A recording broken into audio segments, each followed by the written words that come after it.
मिल गया, अब ऐसा खाना पड़ेगा। बहुत टेस्टी है। खाओ, पूरा खाना है। खाएगा अभी अंकल। बहुत अच्छा है। उसका नाम क्या है? मेवा।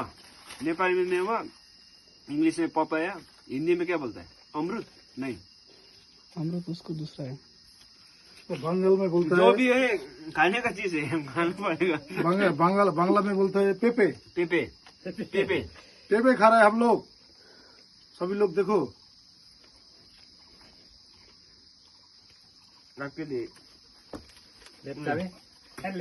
लेप्चामा चाहिँ याद भएन के भन्छ। भाइको खाओ अच्छे से। कटो। आपके लिए भी नाम